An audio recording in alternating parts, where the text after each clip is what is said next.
साथियों, आज हम लोग पढ़ने वाले हैं काली मृदा और लाल एवं पीली मृदा के बारे में। ठीक है, तो इससे पहले हमने आपको, ठीक है, प्राकृतिक संसाधन में यानी कि भूमि संसाधन में हमने आपको भारत में मैदान, पठार और पर्वत का कितना कितना प्रतिशत हिस्सा है उसके बारे में हमने आपको बता दिया। उसके बाद गुणवत्ता के आधार से मृदा को कितने भागों में बांटा गया था वो हमने आपको बता रहे। ठीक है, तो गुणवत्ता के आधार से मृदा को 6 भागों में बांटा गया था। कितने भागों में? 6। उसमें आपका पहला था क्या? था जलोढ़ मृदा। जलोढ़ मृदा के बाद आपका क्या था? तो काली मृदा। और काली मृदा के बाद आपका क्या था? तो लाल एवं पीली मृदा। और चौथा आपका क्या था? तो लेटेराइट मृदा। पांचवा आपका क्या था? तो मरुस्थलीय मृदा। और छठा आपका था पर्वतीय मृदा। तो ये 6 मृदा हमने आपको बताया था गुणवत्ता के आधार से बांटा गया था। गुणवत्ता, मिट्टी की गुणवत्ता के आधार से 6 भागों में बांटा गया था। तो उसमें से हमने आपको पहला पढ़ा दिया था जलोढ़ मृदा। फिर जलोढ़ मृदा को आयु के आधार से 2 भागों में बांटा गया था, खादड़ मृदा और वांगड़ मृदा। ये दोनों के बारे में हमने आपको बता दिया। इन दोनों में अंतर भी हमने आपको बता दिया। तो आज जो हम लोग पढ़ने वाले हैं, देखते हैं आज हम लोग पढ़ने वाले हैं तो काली मृदा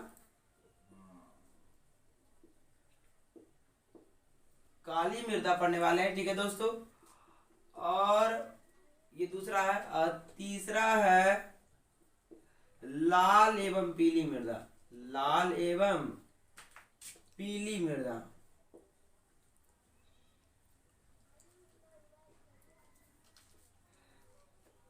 तो दूसरा पढ़ने वाले हम लोग तो काली मृदा, और तीसरा पढ़ने वाले लाल एवं पीली मृदा, क्योंकि हमने आपको पहला जलोढ़ मृदा के बारे में बता दिया। ठीक है, तो पहले हम जानते हैं काली मृदा वाले। काली मृदा देखिए क्या, तो पहले बात करते हैं काली मृदा के बारे में। तो सबसे पहले बात करते हैं काली मृदा का निर्माण। काली मृदा का निर्माण, तो काली मृदा का निर्माण किस बात? तो देखिए, सबसे पहले जानेंगे काली मृदा का निर्माण। तो काली मृदा का जो निर्माण हुआ है वह ज्वालामुखी विस्फोट के कारण रहा है। काली मृदा का जो निर्माण हुआ वो किसके कारण हुआ है? तो ज्वालामुखी विस्फोट कर। जब ज्वालामुखी विस्फोट होता और धरती के नीचे से मैग्मा जब बाहर आते हैं तो अपने साथ खनिज के कण लेके बाहर लेकर आते हैं और मिट्टी को बाहर लेकर आते हैं। तो वही मिट्टी बाद में वर्षा, हवाएं, पवन, धूप, ये सब के कारण वो फिर किसका रूप ले लेते हैं? तो काली मिट्टी का रूप ले लेते हैं। जब वो सूख जाता है, सूखने के बाद जब वो झड़ने लगता है तो फिर किसका रूप ले लेता है? मिट्टी का रूप ले लेता है। जब ज्वालामुखी विस्फोट होता है और वो मैग्मा जब धरती से ऊपर आते हैं, नीचे से ऊपर की ओर आते हैं, तो एक चट्टान का रूप ले लेते हैं। चट्टान वो कड़े होते हैं, लेकिन बाहरी वातावरण की क्रियाओं के कारण, धूप, तो गर्मी में, उसके बाद वर्षा, हवा, ये सब के कारण वो फिर जो कड़े चट्टान के रूप में ले लेते हैं, वो फिर धीरे धीरे किस रूप में आ जाते हैं? मिट्टी के रूप में आ जाते हैं। तो मुख्य रूप से काली मृदा का निर्माण क्या है? तो ज्वालामुखी विस्फोट। ठीक है, तो काली मृदा निर्माण का क्या बात लिखे हम? तो ज्वालामुखी विस्फोट। ज्वालामुखी विस्फोट। तो काली मृदा का निर्माण क्या है? तो काली मृदा का निर्माण का कारण है ज्वालामुखी विस्फोट। काली मृदा निर्माण का कारण क्या है? तो ज्वालामुखी विस्फोट। ठीक है, अब बात आती है इसका नाम काली क्यों है। ठीक है, तो आते हैं नाम काली। ठीक है, तो काली मृदा इसका नाम इसलिए पड़ा और यह काले रंग का इसलिए है क्योंकि इसमें एल्युमिनियम और लौह अंश के यौगिक पाए जाते हैं। काली मृदा में ये जो ज्वालामुखी विस्फोट के कारण बना है काली मृदा, इसका नाम काली मृदा इसलिए रखा गया क्योंकि ये काला था। और काला क्यों था? क्योंकि इसमें लौह के यौगिक, लौह अंश के मतलब यानी कि लोहा का यौगिक और एल्युमिनियम पाया जाता था, इसलिए इसका रंग कैसा था? काला, क्योंकि इसमें लौह अंश के यौगिक, ठीक है, और एल्युमिनियम पाया जाता था, इसलिए इसका रंग कैसा हो गया? काला। इसलिए इसका रंग कैसा हो गया? तो काला। तो काली मृदा नाम काली क्यों? क्योंकि इसमें कौन से तत्व पाए जाते हैं? तो लौह अंश और एल्युमिनियम।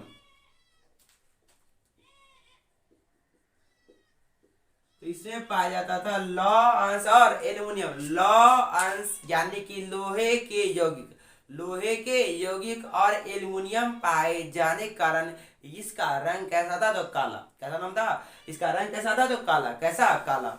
उसके बाद बात आता है इसका तीसरा नाम रखा गया काली कपासी मृदा, काली कपासी मृदा,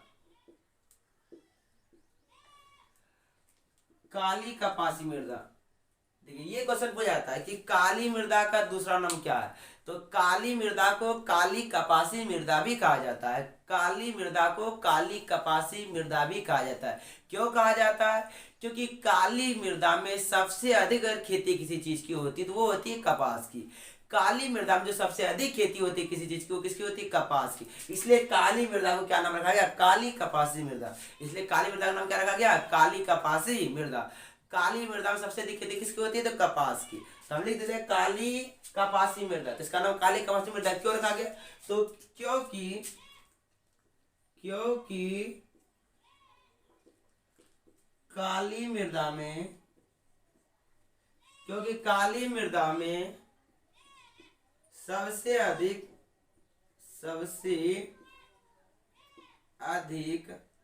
कपास की खेती होती है।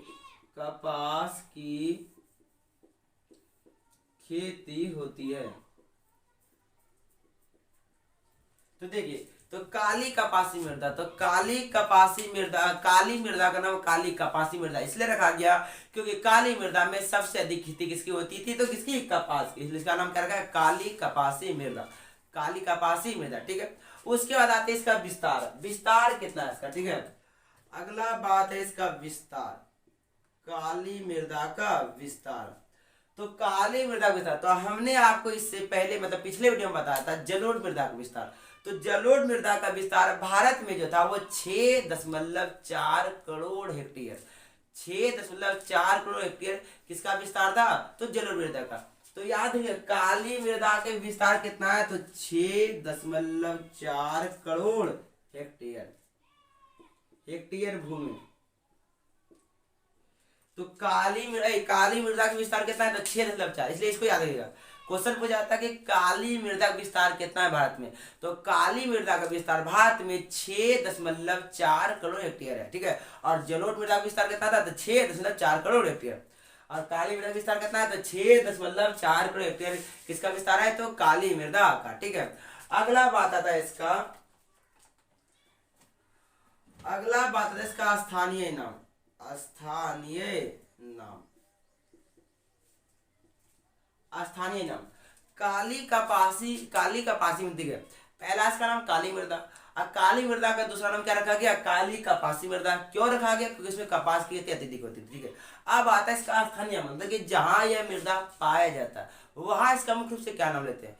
तो काली मृदा का जो स्थानीय नाम है दोस्तों वो है रेंगूर मृदा।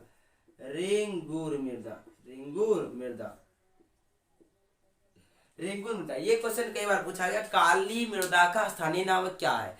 काली मृदा का स्थानीय नाम क्या है? तो काली मृदा का स्थानीय नाम क्या है? तो रेंगूर मृदा।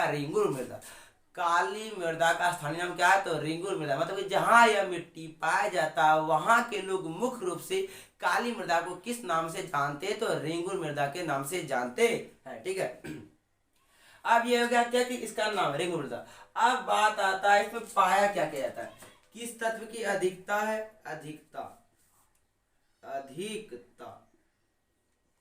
अधिकता क्या और कमी किस चीज की है, ठीक है। तो अगर हम अधिकता की बात करें तो काली मृदा में कैल्शियम कार्बोनेट, पोटास ये सब पाया जाता है।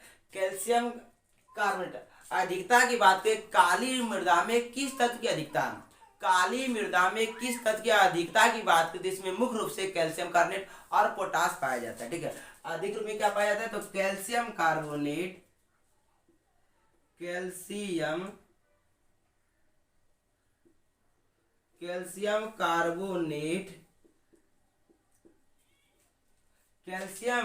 कार्बोनेट CaCO3 और पोटास,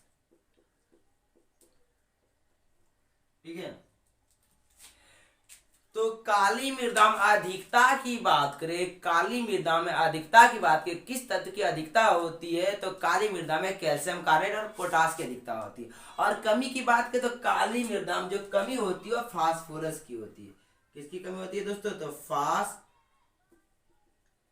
फास्फोरस की। फास्फोरस की कमी होती है, यह क्वेश्चन कई बार पूछा गया है। काली मृदा में किस तत्व की कमी होती है? तो फास्फोरस की। काली मृदा में किस तत्व की कमी होती है? तो फास्फोरस की क्या होती है? कमी होती है। काली मृदा में किस तत्व की कमी होती है? तो काली मृदा में फास्फोरस की कमी होती है दोस्तों, ठीक है। उसके बाद बात आता है आपका इसके बाद आपका बात आता है खेती किस चीज की होती है? तो खेती तो मुख्य रूप से किसकी? तो कपास की। मुख्य रूप से खेती कपास की। और आपका इसमें तो प्याज की भी खेती होती है, कपास की, प्याज की, गेहूं, ठीक है, फल की आदि। मुख्य रूप से काली मृदा में मुख्य रूप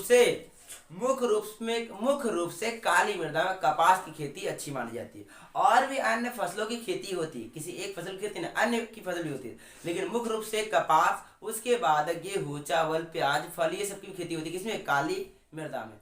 क्योंकि काली मृदा में नमी, और इसका मुख्य पढ़ लेंगे, ठीक है, नमी धारण करने की क्षमता होती है। क्या? तो नमी धारण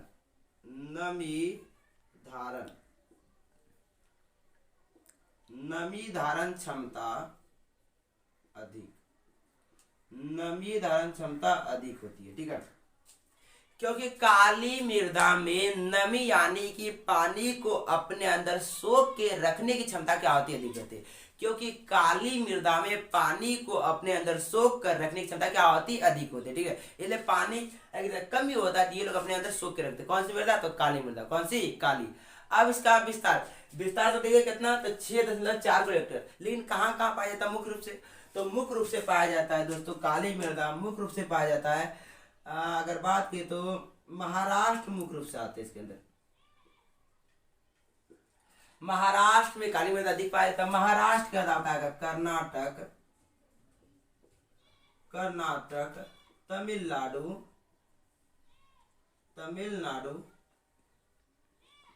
केरल आदि।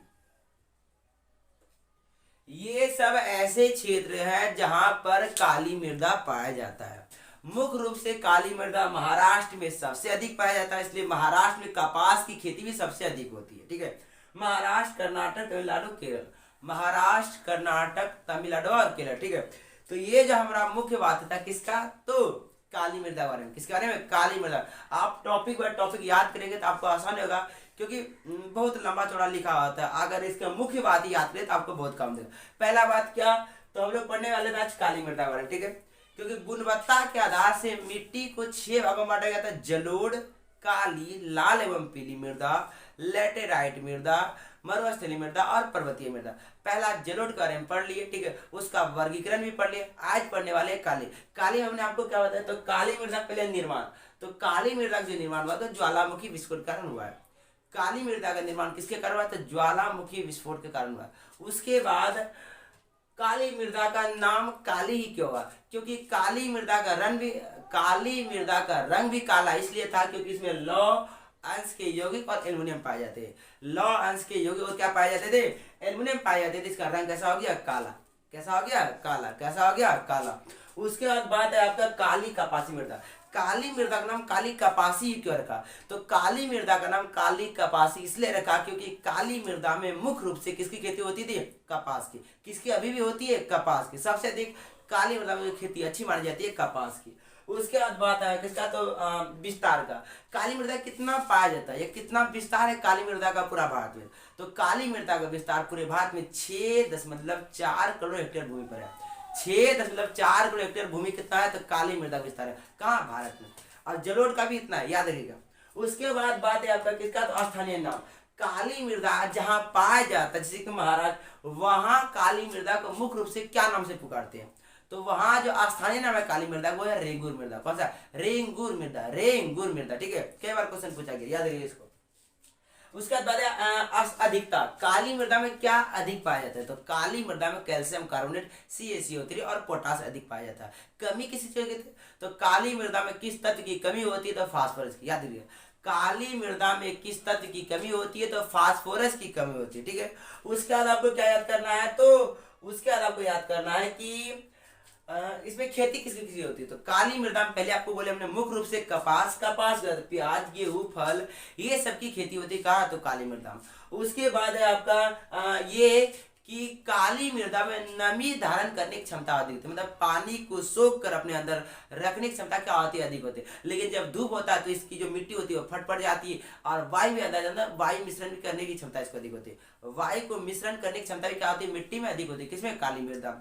उसके बाद बात है आपका पाया कहाँ कहा जाता है? तो मुख्य रूप से महाराष्ट्र, मुख्य रूप से महाराष्ट्र, कर्नाटक, तमिलनाडु, केरल। महाराष्ट्र, कर्नाटक, तमिलनाडु और केरल, यहाँ काली मृदा पाया जाता है। ठीक है, तो हमको लगता है आप इस बात को समझ गए। ठीक है, तो आज की वीडियो यहीं तक, क्योंकि ज्यादा बनाती है तो वीडियो थोड़ा लंबा हो जाए, ठीक ना। तो काली मृदा के बारे में आज तक, तो कल हम किस बारे में बताएंगे? तो कल बताएंगे लाल एवं पीली मृदा के बारे में। ठीक है, उसका एक एक टॉपिक को लेकर बढ़ेंगे। ठीक है, तो वीडियो पूरा देखने के लिए धन्यवाद।